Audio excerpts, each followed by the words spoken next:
न जायते म्रियते वा कदाचिन नायं भूत्वा भविता वा न भूयः अजो नित्यः शाश्वतोऽयं पुराणो न हन्यते हन्यमाने शरीरे. 20. न कधीच नाही, जायते जन्म घेतो, म्रियते मृत होतो, वा अथवा कदाचिन कोणत्याही काळी, भूत वर्तमान किंवा भविष्य, न कधीच नाही, अयम हा, भूतवा होऊन, भविता होणारा, वा अथवा न नाही, भूयः अथवा पुन्हा होणार नाही, भूयः अथवा पुन्हा होणार आहे.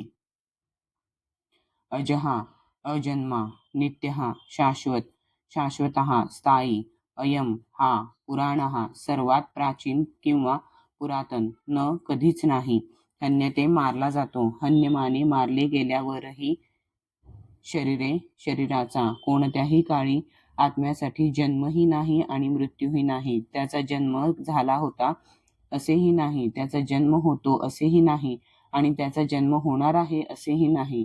तो अजन्मा, सनातन, नित्य अस्तित्वात असणारा आणि पुरातन आहे. शरीराचा नाश झाला तरी त्याचा नाश होत नाही. तात्पर्य: गुणात्मक दृष्ट्या परमात्म्याचा सूक्ष्म अनुरूप अंश आणि परमात्मा एकरूप आहेत. शरीराप्रमाणे त्याच्यामध्ये काही बदल होत नाही. काही वेळा आत्म्याला कुटस्थ किंवा स्थिर असे म्हटले जाते. शरीरामध्ये 10 प्रकारची स्थित्यंतरे होते. शरीर मातेच्या गर्भातून जन्म घेते, काही काळासाठी राहते, त्याची वाढ होते, त्यापासून काही परिणाम उत्पन्न होतात, हळूहळू त्याची झीज होते आणि शेवटी लुप्त होते. परंतु आत्मा अशा परिवर्तनातून जात नाही. आत्म्याचा जन्म होत नसतो, परंतु तो एक भौतिक शरीर धारण करीत असल्यामुळे त्या शरीराचा जन्म होतो. त्यासाठी आत्मा जन्म घेत नाही आणि मरतही नाही. ज्याला जन्म आहे त्याला मृत्यू हा निश्चितपणे आहे आणि आत्म्याला जन्म नसल्यामुळे त्याला भूत, वर्तमान आणि भविष्यही नाही. आत्मा हा सनातन, नित्य अस्तित्वात असणारा आणि पुरातन, अर्थात ज्याचा जन्म झाला आहे अशा इतिहासातही नोंद नाही. ज्याचा जन्म झाला आहे अशी इतिहासातही नोंद नाही. शरीराच्या प्रभावाखाली आपण आत्म्याच्या जन्माचा इतिहास वगैरे शोधत असतो. शरीराप्रमाणे कोणत्याही काळी आत्मा वृद्ध होत नाही. म्हणूनच तथाकथित वृद्ध मनुष्याला बालपणातील किंवा तारुण्यातील चैतन्य आपल्यातही आढळून येते. शरीरातील होणाऱ्या बदलांचा आत्म्यावर काहीही परिणाम होत नाही. वृक्ष किंवा इतर कोणतीही भौतिक गोष्ट ज्याप्रमाणे क्षीण होते त्याप्रमाणे आत्मा क्षीण होत नाही. आत्म्यापासून इतर उपफळेही निर्माण होत नाहीत. शरीरापासून उत्पन्न होणारी उपफळे म्हणजे मुले बाळे आहेत व ती म्हणजे विविध स्वतंत्र जीवात्मेच असतात आणि केवळ शरीराच्या प्रभावामुळेच ती विशिष्ट मनुष्याची आहेत असे वाटतात. आत्म्याच्या उपस्थितीमुळे शरीराची वाढ होते, पण आत्म्याला उपफळे नसतात किंवा त्याच्यामध्ये स्थित्यंतरही होत नाही. म्हणून आत्मा हा 6 प्रकारच्या शारीरिक स्थित्यंतरांच्या पलीकडे असतो. कठोपनिषदातही 1.2.18 याच प्रकारचा श्लोक आपल्याला आढळतो. न जायते म्रियते वा विपश्चिन्त्रायं कुतश्चिन्त्र बभूव कच्चित् अजो नित्यः शाश्वतोऽयं पुराणो न हन्यते हन्यमाने शरीरे.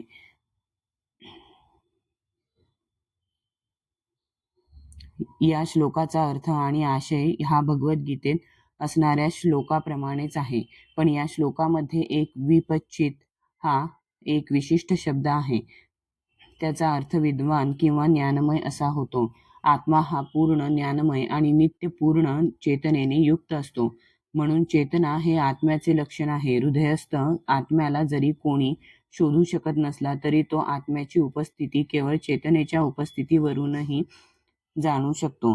कधी कधी आकाशातील ढगामुळे किंवा इतर काही कारणास्तव आपल्याला सूर्य दिसू शकत नाही, तरीही सूर्याचा प्रकाश त्या ठिकाणी नेहमी असतो आणि आपली खात्री होते की ही दिवसाची वेळ आहे.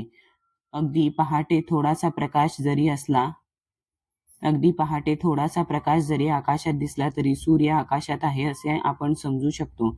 त्याप्रमाणे सर्व शरीरांमध्ये, मग तो मानव असो अथवा पशु असो, सर्वांमध्ये चेतना ही असतेच आणि यावरून आपण आत्म्याची उपस्थिती जाणू शकतो. तरीही आत्म्याची ही चेतना परमात्म्याच्या चेतनेहून भिन्न आहे, कारण परमात्म्याला भूत, वर्तमान आणि भविष्य या सर्वांचे पूर्ण ज्ञान असते. व्यक्तिगत जीवात्म्याच्या चेतनेचा विस्मरणशील होण्याकडे कल असतो. जेव्हा तो आपल्या वास्तविक स्वरूपाला विसरतो तेव्हा तो श्रीकृष्णांच्या दिव्य उपदेशांद्वारे ज्ञान आणि प्रबुद्धता प्राप्त करतो. परंतु जीवात्म्याप्रमाणे श्रीकृष्ण विस्मरणशील नसतात. जर ते विस्मरणशील असते तर भगवद्गीतेतील श्रीकृष्णांची शिकवणूक निरुपयोगी झाली असती. आत्म्याचे 2 प्रकार आहेत. एक म्हणजे सूक्ष्म अणुरूप आत्मा आणि दुसरा म्हणजे परमात्मा किंवा विभू आत्मा. याची सुद्धा कठोपनिषदात 1.2.20 पुढील प्रमाणे पुष्टी करण्यात आली आहे. अणोरणीयान्महतो महीयानात्मास्य जन्तोर्निहितो गुहायां तमक्रतुः पश्यति वीतशोको धातुः प्रसादान्महीमानमात्मनः. परमात्मा आणि जीवात्मा दोघेही जीवाच्या एकाच वृक्षरूपी शरीरामधील हृदयामध्ये स्थित आहेत. जो भौतिक इच्छा व शोक यांमधून मुक्त झाला आहे, केवळ तोच भगवत कृपेने आत्म्याचा महिमा जाणू शकतो. पुढील अध्यायामध्ये सांगितल्याप्रमाणे श्रीकृष्ण हे परमात्म्याचेही उगमस्थान आहेत आणि आपले मूळ स्वरूप विसरणारा अर्जुन हा अणुरूप जीवात्मा आहे. म्हणून त्याला श्रीकृष्ण किंवा त्यांच्या अधिकृत प्रतिनिधींकडून आध्यात्मिक गुरु ज्ञान प्राप्ती करून घेणे आवश्यक आहे.